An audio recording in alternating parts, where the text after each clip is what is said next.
Міне осындай салфетканың бұрышын конверт қылып тігу үшін алдында көрсетем дегем. Қалай тез оңай қылып тігу керек. Міне осындай декала дайындап аламыз. Екінші жағы төрт бұрышты, қиылмаған. Мен дұрыс жасамадым. Негізі былай жасау керек. Қазір біреуін жасап алдым, екіншісін например, осы қалай аламыз, қалай сызамыз. Например, қисық кетіп қалуы мүмкін, былайынан деген сияқты линейканы қойған кезде сол түзу шығу үшін қалай жасаймыз, соны көрсетем. Мен сіздерге екі вариант көрсетем деген болатынмын. Біреу осы, кейінгі мен ойлап жасаймын деген вариант, сол үшін бірден болмай жатыр. Екінші вариант ол мен бірінші қалай жасадым. Соның бәрін тігіп көрсетемін сіздерге. Мына жақта қиып қойдым, төрт бұрышты етіп, шетін тоже қиып қойған, бірақ бұл вариант дұрыс емес. Мынандай қылып қиюымыз керек. Қазір екі шетін осылай қиып тастаймын. Бізде уже төрт бұрышты салфетка. Осы декаламен қиылған салфетка. Міне былай жасаймыз. Бізде мына сызықтар бар. Осы сызықтың бойымен бүктейміз. Мына екінші сызық соның бойымен тоже бүктелінеді. Бұл бізде кәдімгі қайрылатын сызық. Міне осылай. Содан кейін екеуінің екі қағаздың айқасқан жері карандашпен сызып қойдық. Белгілеп аламыз. Плотно жатқызу керек, осылай. Жер тұрмайтындай былайынан қисайып тұрмау керек, осылай кәдімгідей жату керек. Содан бұрышын белгілейміз. Бұрышы. Екеуін қосамыз линейкамен. Осылай линейкамен қосып аламыз.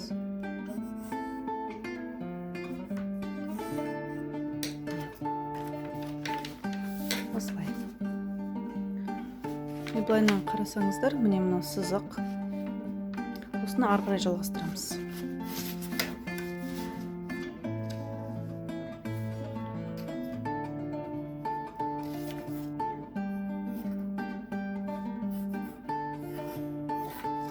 Міне осылай сызып алдық. Бұл бізде тігіс болатын жер, тігіс болатын сызық. Осыған 0,7 қалдырамыз.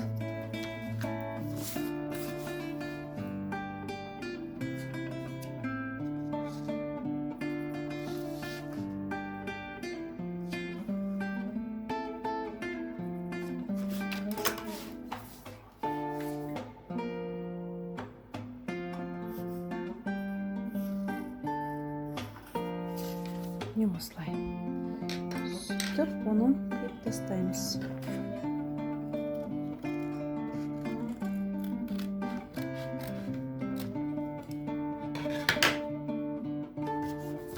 Міне бізде осындай пайда болды. Қазір оны матаға қиямыз.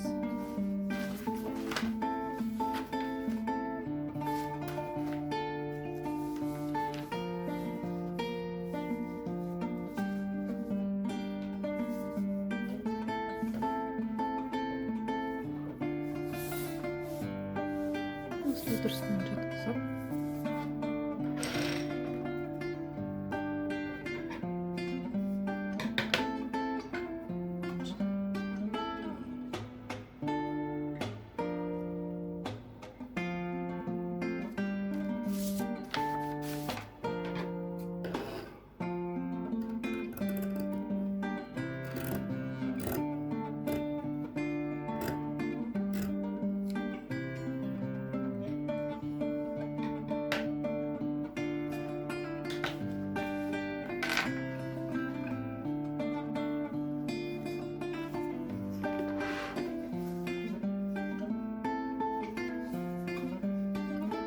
Менде теріс жағы, оң жағы лицевая, обратная сторона, изнанка. Осыны біріктіреміз.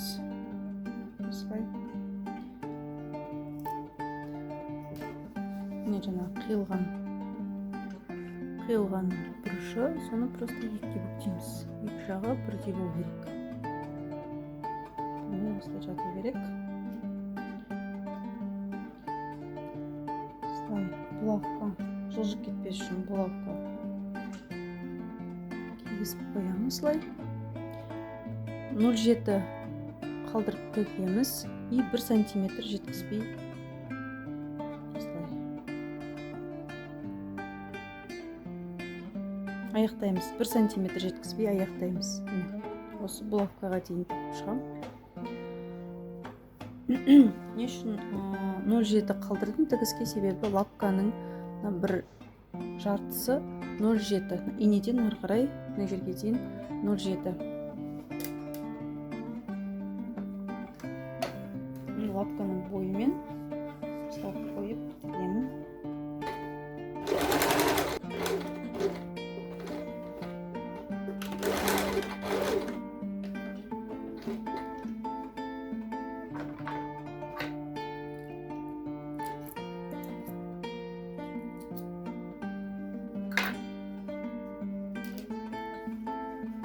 Міне осылай. И келесі жағын.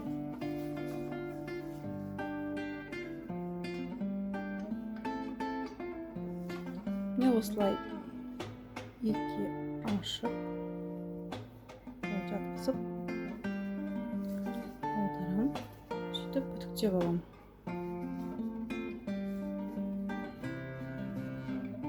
Міне осылай. Қазір осылай үтіктейтін боламын. Ал енді менің бірінші жасаған вариантым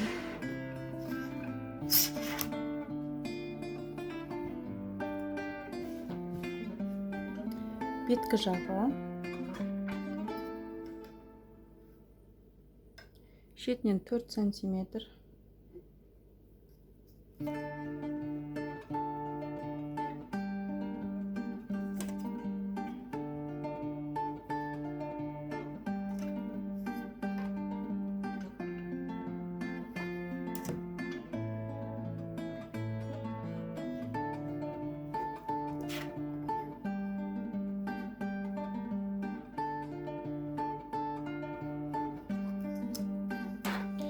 мен бірақ жасаған кезде тек қана бұл бұрышын ғана емес, мен толығымен айналдырып осылай 4 сантиметр сызып шықтым. Одан кейін оны бүктеймін.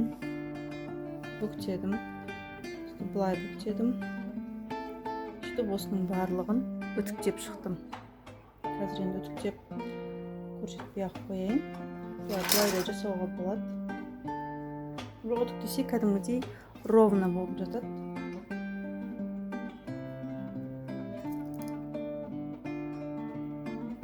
Жаңа қағазда қалай жасадым, дәл солай бұда да.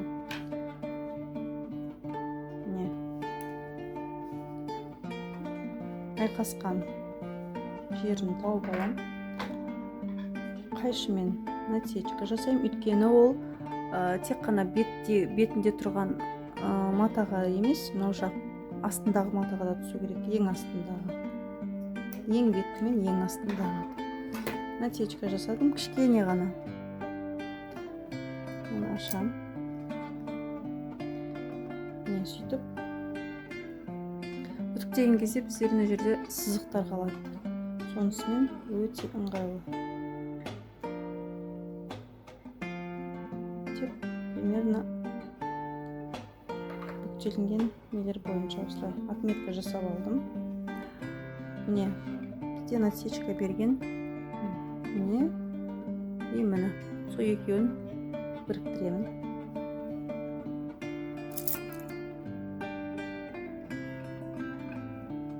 Бұл жерде де 1 сантиметр жеткізбеймін.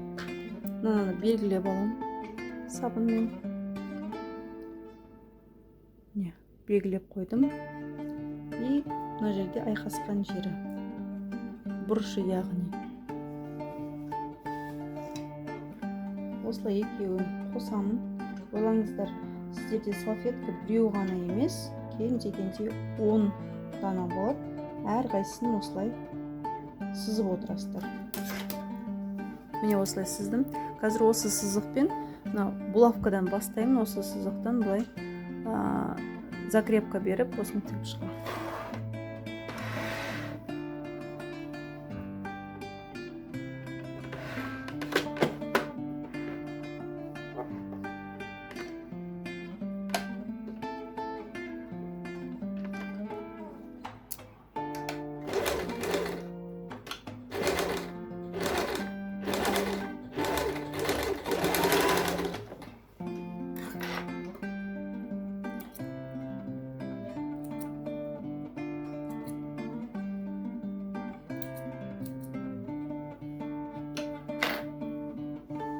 Міне 1 сантиметр қалдырдым. Бірден аз болмау керек. Бірден кішкене үлкендеу болса ештеңе кетпейді. Сантиметрмен өлшесеңіз де болады, немесе көз мөлшермен алсаңыздар да болады. Міне осылай. Енді осының қажет емес ұшын кесіп тастаймын. Қарасаңыздар, алдындағыда мен просто барлығын дайындап алдым, ал бұл жерде әрқайсысын осылай отыруым керек, я?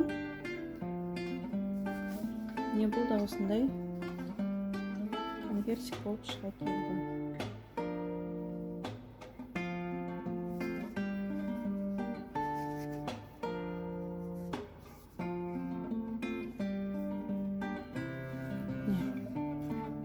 Жаңағы сызықтар тура міне бүктелген қыртысында міне осылай тұр. Түп-түзу болды. Екінші жағын дәл осылай жасаймын.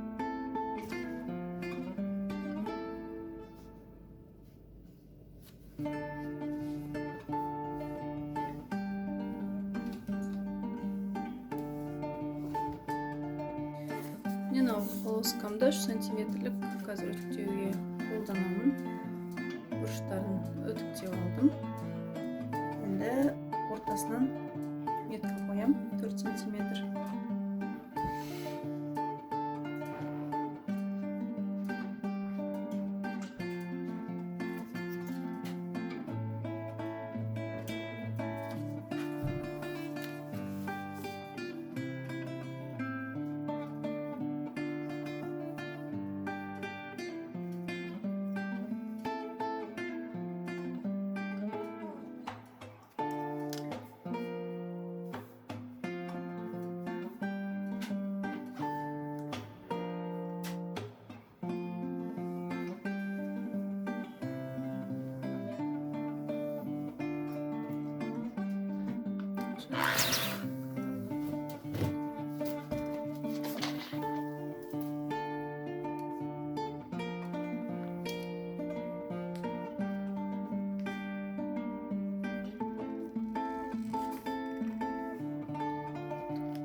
Арқарай басып тұрып келесі жақтан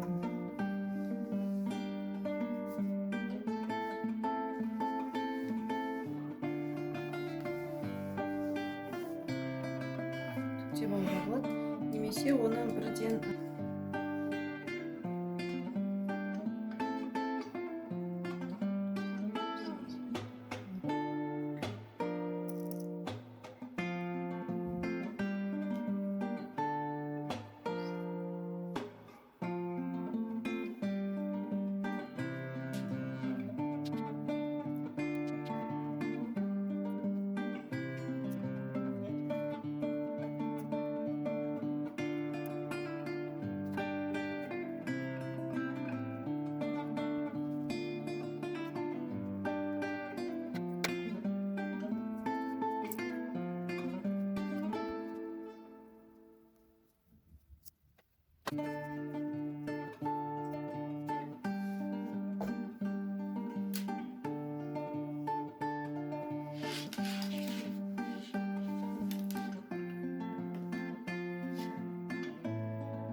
Міне бізде салфетка осылай шықты.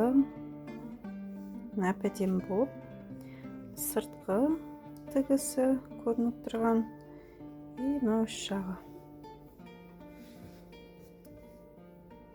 Осындай әп-әдемі болып шыға келді.